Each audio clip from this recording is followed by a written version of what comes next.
चित्तौड़गढ़ जिले के सावलियाची मेवाड़ के सुप्रसिद्ध कृष्णधाम सावलियाची में भगवान श्री सावलिया सीट के भंडारे से चौथे चरण की गणना तक 14,02,86,000 रुपए की राशि प्राप्त हुई है, जहां पर जानकारी के अनुसार गत दिनों शनिवार को कृष्ण पक्ष चतुर्दशी को ठाकुर जी के 2 दिवसीय मासिक मेले के पहले पर वर्षों पुरानी परंपरा के अनुसार ठाकुर जी के राजभोग की आरती के बाद ठाकुर जी का भंडारा खोला गया था।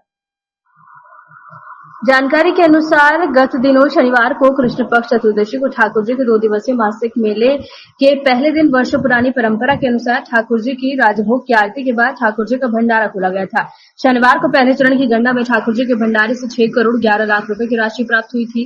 पहले चरण की गणना में से शेष बची राशि की गणना मंगलवार को दूसरे चरण के रूप में की गई है। मंगलवार को दूसरे चरण की गणना में ठाकुर जी के भंडारे से 4 करोड़ 20 लाख 45 हजार रुपए की राशि प्राप्त हुई है। मंगलवार को दूसरे चरण की गणना में शेष बची राशि की गणना बुधवार को तीसरे चरण के रूप में की गई है। तीसरे चरण की गणना में 3 करोड़ 7 लाख रुपए की राशि प्राप्त हुई है। ठाकुर जी के भंडारे से प्राप्त राशि के चौथे चरण की गणना गुरुवार को की गई।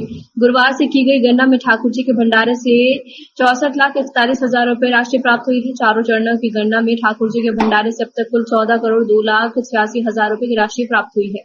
चौथे चरण की गणना करने के बाद भी भंडार से प्राप्त संपूर्ण राशि की गणना नहीं हो पाई है तथा सिक्कों की गणना करना अभी शेष रहा। गुरुवार को चौथे चरण की गणना करने के बाद शेष बची राशि की गणना शुक्रवार को 5वें चरण के रूप में की जाएगी। साथ ही भंडारे से 565 ग्राम सोना तथा 34 किलो 820 ग्राम चांदी भी प्राप्त हुई।